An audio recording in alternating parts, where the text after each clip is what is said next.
Olá, seja bem-vindo ao Estudo Bíblico. Aqui é o pastor Robson da Ondadura Joinville e tenho a alegria de estar com você nesse tempo para juntos estudarmos a Palavra de Deus. Toda semana nós temos um estudo bíblico aqui muito pertinente, importante para nós conhecermos um pouco mais sobre a Bíblia. Aliás, o estudo bíblico de hoje, olha só qual é o assunto dele, preste muita atenção aqui eu vou dar um spoiler falando sobre a Páscoa, mas antes, por que a Páscoa é importante? Nós precisamos refletir sobre a relevância desta celebração. É muito mais do que ovos de chocolate, isso nós já sabemos, mas precisamos entender à luz das Escrituras o que realmente significa a Páscoa para nós. E para que possamos desenvolver esse assunto, ter um conhecimento mais profundo sobre ele, eu tenho aqui ao meu lado grande Gustavo Kuipers. E aí, pastor Gu, tudo bem? E aí, pastor Rob, olá pessoal de casa, tudo ótimo, tudo bem. Hoje a gente vai conversar, enfim, sobre um assunto relevante, importante. Não é só a pergunta que é importante, mas a resposta dela, a aplicação dela nas nossas vidas. A gente se relaciona, com o calendário cristão, às vezes nos nossos dias de uma maneira muito diferente como foi se relacionado com o calendário cristão ao longo de toda a história da igreja, E às vezes a gente vê movimentos, que não valorizam tanto o Natal, não valorizam tanto a Páscoa, de alguma forma desvalorizam essas festividades cristãs. Mas a gente vê que o povo de Deus, desde o Antigo Testamento, é um povo festivo. É um povo que tinha festas que marcavam o seu calendário, festas que marcavam a sua rotina como povo de Deus, para se lembrarem dos grandes feitos de Deus em favor do seu povo, da fidelidade do Senhor, da graça do Senhor, da misericórdia do Senhor. E então a gente chega no Novo Testamento, chega então na era cristã, e a gente percebe também uma assimilação cristã de se viver em festas, como por exemplo Natal, a Páscoa, momentos especiais e importantes para celebrar quem Deus é, aquilo que Deus fez no meio do seu povo, em favor do seu povo. E não é diferente daquilo que a gente vai conversar sobre a Páscoa e também com o texto bíblico na sequência que a gente vai tratar hoje. É isso aí, gente. Nós já começamos aqui trazendo basicamente um roteiro da origem da Páscoa. Texto base para isso é Êxodo no capítulo 12, é importante que você já entenda disso. Nós não vamos falar especificamente de Êxodo 12 no estudo de hoje, mas só para você ter esse contexto e saber de onde começa, de onde vem essa Páscoa. Então, o que significa, aliás, a palavra Páscoa, Fala sobre passagem e fala sobre um momento onde há uma transição. Êxodo 12 é aquele momento em que o povo de Israel está no Egito escravizado e então Deus envia pragas para libertar o seu povo. E quando ele vai enviar a 10ª praga, ele dá uma orientação específica ao povo de Israel. Primeiramente, que eles sacrificassem um cordeiro sem defeito. E sacrificar o cordeiro fala sobre oferecer realmente esse sacrifício. Depois, retirar esse sangue e passar no umbral das portas. Inclusive, nós explicando isso para os nossos filhos, eles queriam entender o que é o umbral das portas, É uma coisa que não é comum ser falado. Então, passar esse sangue na porta era um sinal de que você estava coberto por esse sacrifício. Depois disso, o pão asmo, o pão sem fermento e as ervas amargas, uma refeição que era feita como representando esse momento de comunhão. E por fim, as sandálias nos pés, o cajado e o cinto, como um sinal de que eles estavam prontos para partir em direção à nova vida, numa nova terra. Perceba que todos esses elementos da origem da Páscoa já apontam para o povo de Israel vivendo um novo tempo. E mais, esses elementos, eles apontam para aquilo que posteriormente foi instituído pelo próprio Cristo, fazendo muito sentido para a igreja cristã. Jesus celebrou a Páscoa nos moldes que ela foi estabelecida, mas já fazendo um apontamento para o seu profundo e novo propósito através da sua vida. Quando Jesus, ele celebrava a Páscoa com os seus discípulos, ele então cumpriu essa celebração e trouxe o significado mais profundo para esse momento, que é através do estabelecimento da ceia do Senhor. Ele substituiu essa festa, reinterpretando através de novos elementos, onde o sangue já não seria mais o sangue do cordeiro, seria o vinho como um referencial ou um símbolo do seu sangue que foi vertido por nós na cruz, ou que nesse caso seria vertido por nós na cruz, e o pão foi substituído por esse pão que então estava celebrando o seu corpo que foi entregue. Não mais um pão asmo e uma erva amarga, falando sobre alguém que estaria separado do mundo e vivendo uma santidade, como era a referência lá de Êxodo, mas sim um pão se referindo ao corpo dele que foi entregue em favor do seu povo. Então, o que você tem? A substituição da Páscoa pela ceia do Senhor, dessa festa e dessa celebração, pela ceia do Senhor, onde se estabelece o quê? Um relacionamento profundo com Cristo, entendendo que Cristo é o nosso Cordeiro Pascal, ou seja, aquele que morreu em nosso lugar para nos conceder a passagem, para nos conceder a libertação, para nos conceder uma nova vida. E diante desse fato, a igreja cristã, então, celebra a ceia, entendendo que ela confirma a nova aliança que foi estabelecida em Cristo Jesus. Nesse sentido, as pessoas até perguntam, Gustavo, e algo que você pode responder para nós, o cristão, ele deve celebrar a Páscoa nos mesmos moldes que um judeu celebrava, que um israelita celebrava, ou não? Legal. É interessante, né? Porque a Páscoa cristã, ela tem elementos que a gente olha e faz paralelos para a Páscoa judaica, mas a Páscoa judaica, o passar, essa comemoração, essa festa nos moldes judaicos, ele é algo da religião judaica, ele é algo do Antigo Testamento. Então, o cristão, ele não comemora a Páscoa comendo folhas amargas e comendo pão sem fermento, não é dessa forma. Na minha igreja, lá no grupo de adolescente, fizeram um jantar especial naquele dia para se lembrar da Páscoa que tem lá no Antigo Testamento e foi feito esse cardápio. Tem problema? Não tem problema, uma questão simbólica ali de se rememorar algo do tipo, mas a Páscoa cristã não passa por esses elementos e não tem que ter esses elementos para que uma Páscoa cristã seja feita. Por quê?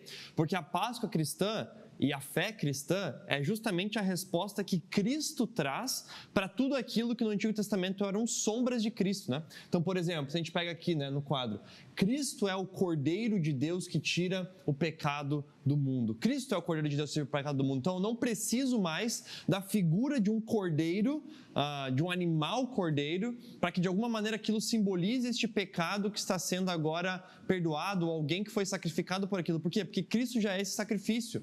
Eu não preciso, por exemplo, de um sangue sendo derramado novamente. Por quê? Porque Cristo já é suficiente e a sua morte já é suficiente. Eu não preciso, de alguma maneira, me lembrar dos dias do Egito, né? Então, do pão asmo, das ervas amargas, cajados. Eu não preciso me lembrar desse contexto da libertação do êxodo do Egito. Por quê? Porque agora nós estamos falando da libertação da escravidão do pecado, da velha vida e agora de uma nova vida com Cristo. Inclusive, se a gente olha para isso, é interessante a gente perceber, né?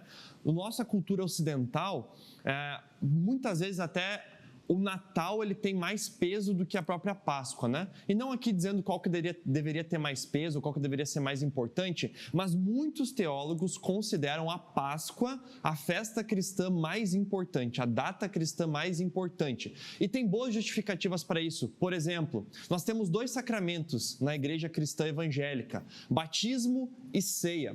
Batismo, uma das representações do batismo, morte para a velha vida, ressurreição para a nova vida. Essa é uma mensagem vinculada diretamente à Páscoa. Ceia, a morte de Cristo na cruz, o sangue vertido, o corpo partido. É uma mensagem diretamente vinculada com Páscoa. Se a gente olha para a mensagem do Cordeiro de Deus que tira os pecados do mundo, se a gente olha para a realidade da nossa esperança eterna de um dia sermos ressurretos junto com o nosso Senhor e então desfrutarmos dessa nova vida em plenitude. Enfim, se a gente pega a mensagem da Páscoa, ela é uma mensagem fundamental, essencial, e realmente nós devemos valorizar essa data, valorizar a mensagem dessa data, valorizar esse período do ano. Realmente é algo didático, inclusive, para nós, para a nossa fé. E a mensagem da Páscoa, por mais que às vezes, como ela aparece ali na metade do ano, não é um feriado tão grande que nem Natal, não está vinculado já ao final do ano, enfim, por vários motivos culturais, principalmente ocidentais, a gente, como eu disse, às vezes acaba valorizando até mais o Natal do que a Páscoa. Os dois são importantes, mas a Páscoa é muito importante realmente. Toda a mensagem do Evangelho está envolvida na Páscoa. A morte de Cristo é Páscoa, a ressurreição de Cristo é Páscoa. Tudo isso está envolvido com a Páscoa e por isso também ela é realmente uma festividade muito importante, uma data bem importante de ser lembrada. Isso aí. E, inclusive, abri aqui o texto de 1 Coríntios 5, 7. É um texto que fala sobre essa visão de que Cristo é o nosso Cordeiro Pascal. Ele diz assim, livrem-se do fermento velho para que sejam massa nova sem fermento, o que de fato são. Cristo, nosso Cordeiro Pascal, foi sacrificado. Ou seja, esse texto ele vai trazer a clareza para os cristãos sobre a nova vida, e aqui Paulo está falando sobre o abandono da imoralidade, de outros pecados que os cristãos deveriam abandonar e viver uma nova vida, e ele utiliza isso como a metáfora para esclarecer a nova vida do cristão. Gente, vocês agora têm um novo alimento, vocês agora têm uma nova vida, e essa nova vida está baseada em quem?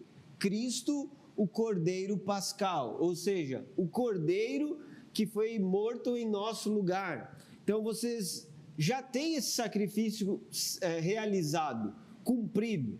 Portanto, vocês agora precisam viver de acordo com ele. E o texto que nós iremos estudar hoje, de Colossenses capítulo 3, ele trata exatamente da obra que Cristo realizou em nosso favor e o quanto isso atua de forma direta, o quanto isso promove em nós uma completa transformação de vida. Por vezes as pessoas não entendem o real significado da Páscoa na sua vida, da obra de Cristo em seu favor, daquilo que Ele transformou para nós, ou o que Ele realizou por nós. E o quanto isso transforma a nossa vida hoje, no presente, a nossa mentalidade, a nossa forma de viver, em todas as áreas.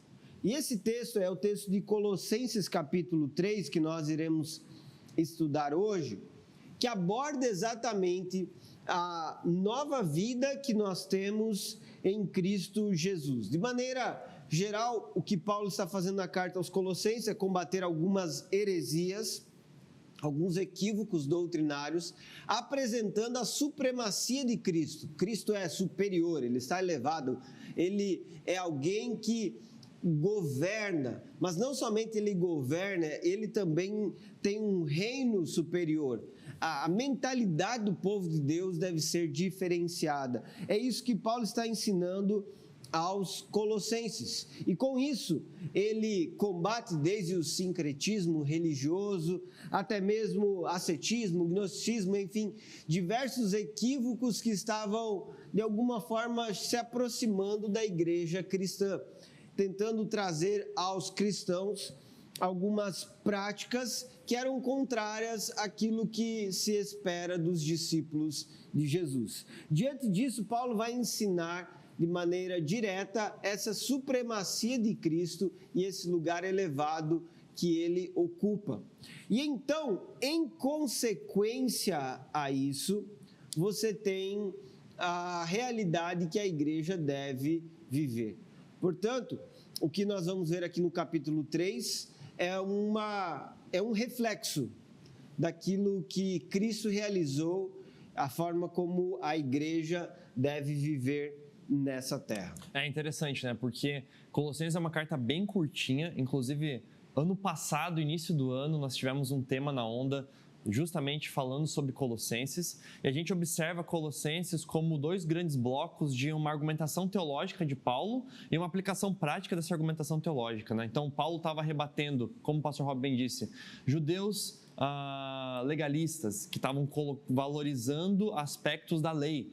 Estava rebatendo ascetistas que estavam desconectando o valor da encarnação de Cristo. Estava rebatendo gnosticismo, que valorizavam de alguma maneira que existia um conhecimento oculto mais especial, que alguns iniciados nesse conhecimento desenvolveriam uma espiritualidade mais profunda. E qual que é a resposta para tudo isso? Para quem se apega à lei, para quem se apega a um outro conhecimento além do de Cristo, ou para quem se apega aqui, por exemplo, a uma questão de desvalorizar a vida nessa terra, até a própria encarnação de Cristo, a resposta para tudo isso é a supremacia de Cristo. E agora, então, no capítulo 3, que é o texto que a gente vai ler, a gente vê a virada de chave do livro, de uma argumentação teológica para uma argumentação prática. Essa argumentação prática passa justamente por entendermos a nossa identidade em Cristo, a nossa união com Cristo e quem nós somos agora e por que deveríamos agir como devemos agir, uma vez que estamos em Cristo, somos nova criatura em Cristo. Enfim, a gente vai ler e desenvolver isso agora em diante também. Maravilha. Vamos lá então, Colossenses capítulo 3, versículo 1, diz assim: uma vez que vocês ressuscitaram para uma nova vida com Cristo, mantenham os olhos fixos nas realidades do alto, onde Cristo está sentado no lugar de honra, à direita de Deus. Pensem nas coisas do alto e não nas coisas da terra, pois vocês morreram para esta vida, e agora sua verdadeira vida está escondida com Cristo em Deus. E quando Cristo, que é sua vida, for revelado ao mundo inteiro, vocês participarão de sua glória. Gente, esse texto ele apresenta o quê? Primeiramente, uma vez que vocês ressuscitaram. Essa expressão, ela traz uma certeza. Não é uma possibilidade. Ele está dizendo assim, olha, já que vocês ressuscitaram em Cristo para uma nova vida com Cristo, colocando aqui uma afirmação que dá aos irmãos clareza de quem eles são. Por exemplo, se eu chego para você e digo, ei, o seu nome é Pedro, seu nome é Joana, seu nome é Paulo. Então, quando eu estou falando sobre qual é o seu nome, eu estou falando sobre quem você é. Eu estou te identificando diretamente. Ei, já que você é o Pedro, já que você é a Joana, já que você é o Paulo, ou seja, existe sobre você, por ser quem é, uma responsabilidade. E aqui Paulo está dizendo isso para os irmãos. Gente, já que vocês são aqueles que ressuscitaram para uma nova vida em Cristo. E aí entra a pergunta, mas o que é ressuscitar para uma nova vida com Cristo? Isso vai falar primeiramente sobre a unidade espiritual com Jesus.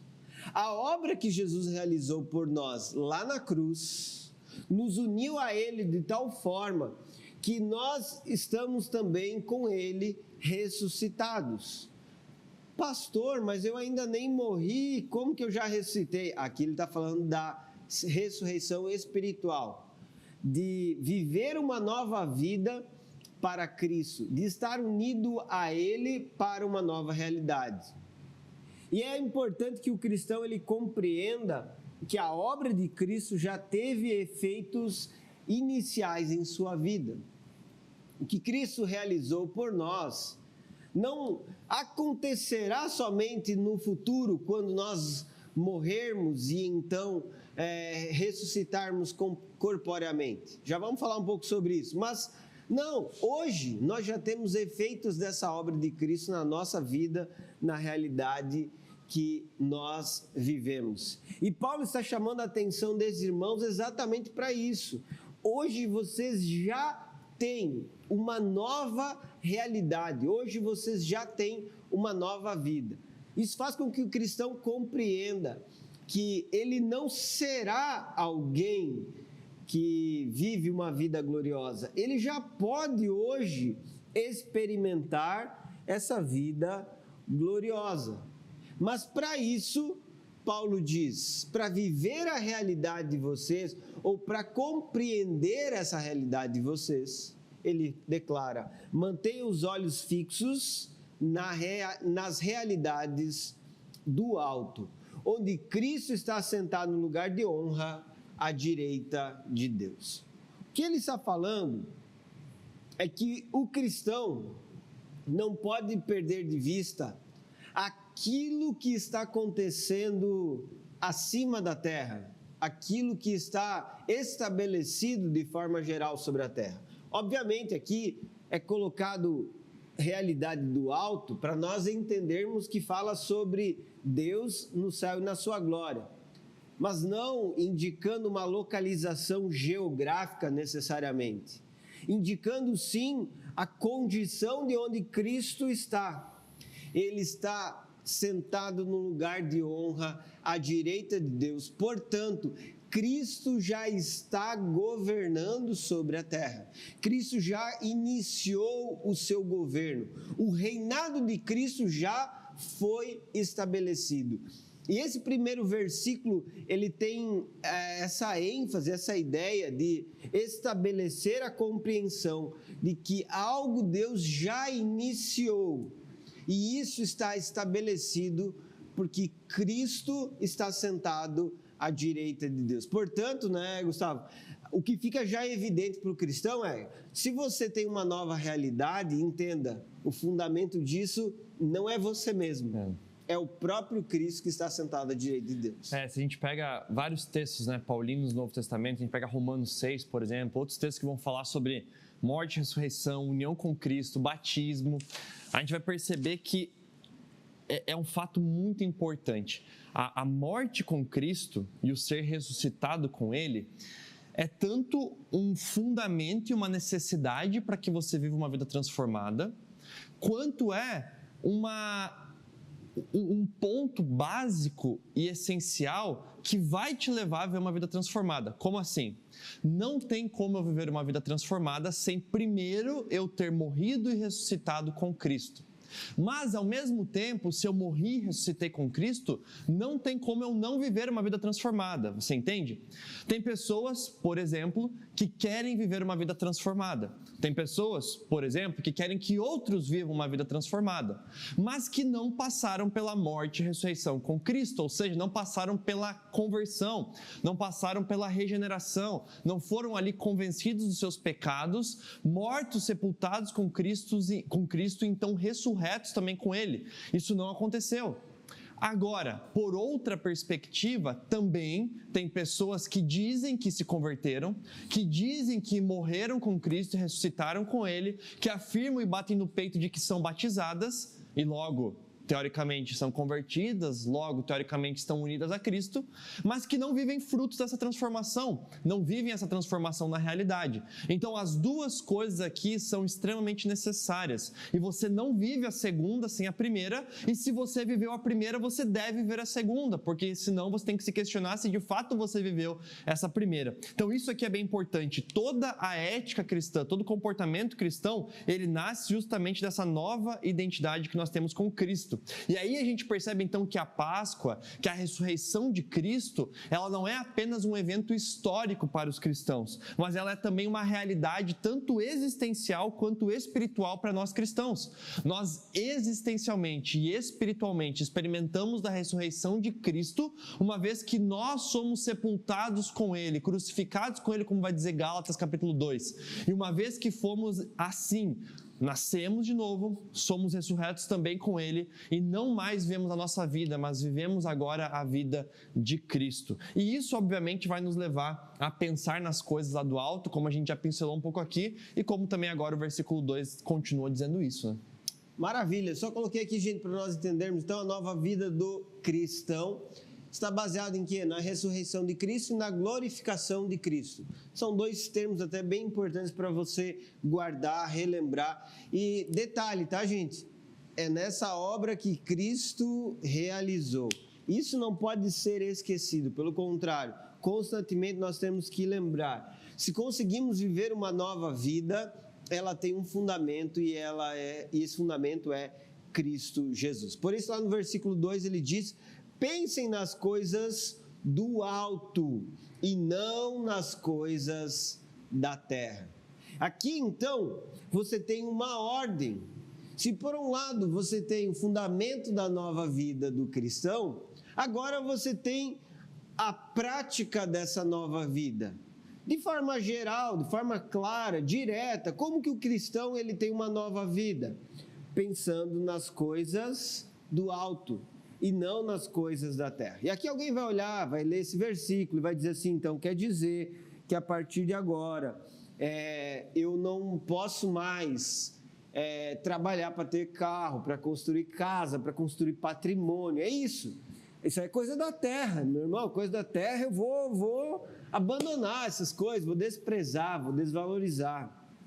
O que importa são as coisas do espírito, as coisas do alto, né? E aqui você até incorreria no erro do próprio gnosticismo, se você entrasse nessa ideia ou nessa interpretação errônea do texto. A Bíblia não está falando isso, não está falando para você desprezar o trabalho na terra, o dinheiro da terra, as conquistas terrenas, não. Ele está falando para você reorientar a tua forma de organizar a vida, reordenar aquilo que governa as tuas escolhas ou decisões. E isso quer dizer o quê?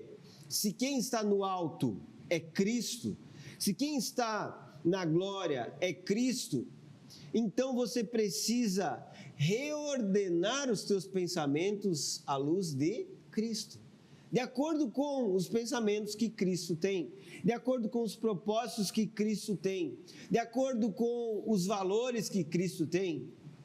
O discípulo de Jesus, ele é chamado a uma prática de vida onde ele estabelece os valores do reino de Deus como centrais e governantes da sua vida, a ponto dele escolher o que escolhe, caminhar como caminha, viver o que vive, por causa dos seus valores. E não porque aquilo é gostoso, aquilo é comum, aquilo é agradável, aquilo lhe traz prazer ou benefícios. Por exemplo, você não vai se beneficiar de um negócio que é fraudulento, porque você entende que não faz parte dos valores daquele que está em Cristo, não faz parte daquele que segue a Jesus. O estabelecimento aqui de uma mentalidade celestial tem a ver com deixar a natureza humana pecaminosa de lado, não alimentar ações que são pecaminosas e então se entregar a valores que pertencem ao reino de Deus. É interessante que o convite, do pensar aqui, pense nas coisas do alto, não é simplesmente um pensar intelectual. Não é tipo assim, só coloque na tua cabeça essa ideia. Não, é uma disposição mental em que aquilo conduza a tua vida, que aquilo sejam os teus valores, né? Essa mesma expressão, por exemplo, Paulo usa lá em Filipenses capítulo 2, versículo 5, quando ele diz: tende em vós o mesmo sentimento que houve também em Cristo Jesus. Ou seja, ele não está falando só de pensar como um mero conteúdo intelectual, mas de moldar a tua cabeça a viver a partir dessa realidade, da realidade do alto. E aqui a gente vê um contraste, o contraste entre o reino celestial e o reino dessa terra. E aí qual que é o grande desafio do cristão? O desafio do cristão é se pautar, se basear, conduzir a sua vida com base nos valores do reino dos céus, mesmo ainda sendo um cidadão do reino da terra. Então nós somos cidadãos do reino dos céus já espiritualmente falando, ressuscitamos com Cristo e somos cidadãos desse reino, mas na prática do dia a dia ainda somos cidadãos desse reino. Por isso que o Rob falou, temos responsabilidades nesse reino, mas temos uma cultura, um valor, uma ética, uma forma de agir e de pensar como a de Cristo. Por quê? Porque estamos com Ele, junto com Ele, fomos ressurretos com Ele. Então vivemos os valores, ou melhor, vivemos nessa terra com os valores do reino dos céus. Inclusive aqui é um ótimo desfecho para aquilo que a gente acabou de conversar todo mês anterior, né? A gente falou justamente 1 mês e meio agora sobre contracultura. Estarmos nessa cultura, estarmos nesse mundo, mas vivemos a cultura do reino dos céus nessa terra. E o fundamento para isso está nisso, de que uma vez que morremos para este mundo, vivemos agora uma nova vida, pertencemos ao reino dos céus, mas estamos ainda nessa terra. Haverá um dia em que sim, essa é a nossa esperança, estaremos no reino dos céus e viveremos plenamente, desfrutaremos plenamente dessa realidade. Mas ainda não é esse dia. Então, por fé, vivemos essa realidade celestial enquanto estamos aqui também. Muito bem, e o texto continua, versículo 3, falando: pois vocês morreram para essa vida e agora a sua verdadeira vida está escondida com Cristo em Deus. Quando ele fala que vocês morreram para esta vida, está declarando uma mudança naquilo que o cristão deve viver. Morrer, literalmente, quer dizer deixar de pulsar, de experimentar, de viver para aquelas coisas que vivia anteriormente, para aquelas práticas que você vivia anteriormente, para aqueles propósitos de vida que você tinha anteriormente. Deixar de se entregar a essas coisas é o que Paulo está falando aqui quando ele orienta sobre essa morte, ou quando ele esclarece que vocês estão mortos. É a morte do velho homem, da velha natureza, deixando-a para trás. E aí afirma então que a nova vida está escondida com Deus em Cristo. Inclusive aqui nós temos aquela referência a uma busca de mistérios que existia entre algumas pessoas nessa igreja, especialmente nessa cidade. Mas você olha e diz o quê?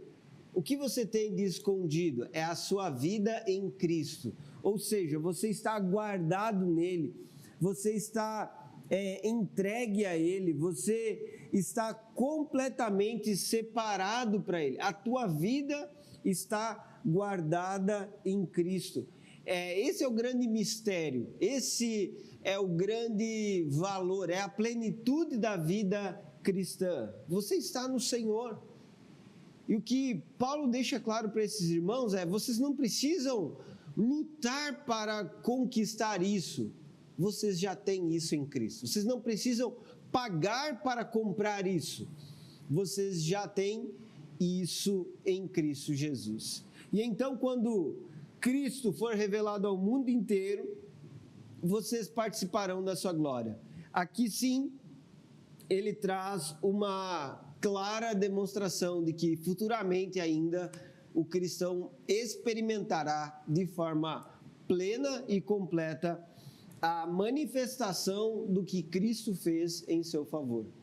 Existe ainda algo que será concretizado. Isso fala sobre a glorificação, um estágio onde nós, como povo de Deus, experimentaremos de forma completa, abrangente, a nova vida que está em Cristo. É como se aquilo que foi estabelecido agora, pensar nas coisas do alto, viver pelos propósitos do reino, viver segundo os valores do reino de Deus, começasse a ser explorado pelo cristão aqui na terra.